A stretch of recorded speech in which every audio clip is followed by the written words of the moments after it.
বর্তমান সময়ে এই দেশকে, এই দেশের মানুষকে, এই দেশের মানুষের সেন্টিমেন্টকে বিভিন্নভাবে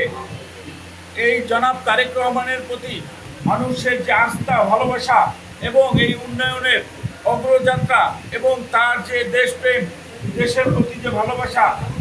সেই মানুষের যে সেন্টিমেন্ট আজকে তারেক রহমানের দিকে আছেন, সেই সেন্টিমেন্টকে অন্যদিকে ঘুরানোর জন্য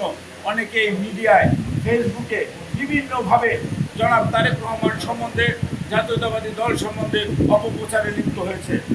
আমরা মনে করি নির্বাচনের আগেও এভাবে অপপ্রচার হয়েছিল বিএনপির বিরুদ্ধে। বিএনপিকে সাধারণ মানুষের কাছ থেকে দূরে সরানোর জন্য বিভিন্নভাবে এই বট বাহিনী মিডিয়ার মাধ্যমে আজকে তারা বিএনপিকে দূরে সরিয়ে দেওয়ার চেষ্টা করছিল। আমি মনে করি যেহেতু নির্বাচনের আগে সেই ষড়যন্ত্র সফল হয় নাই, ইনশাল্লাহ এই ভবিষ্যতে এই দেশ পরিচালনার ক্ষেত্রে যে তারেক রহমানের যে ইচ্ছা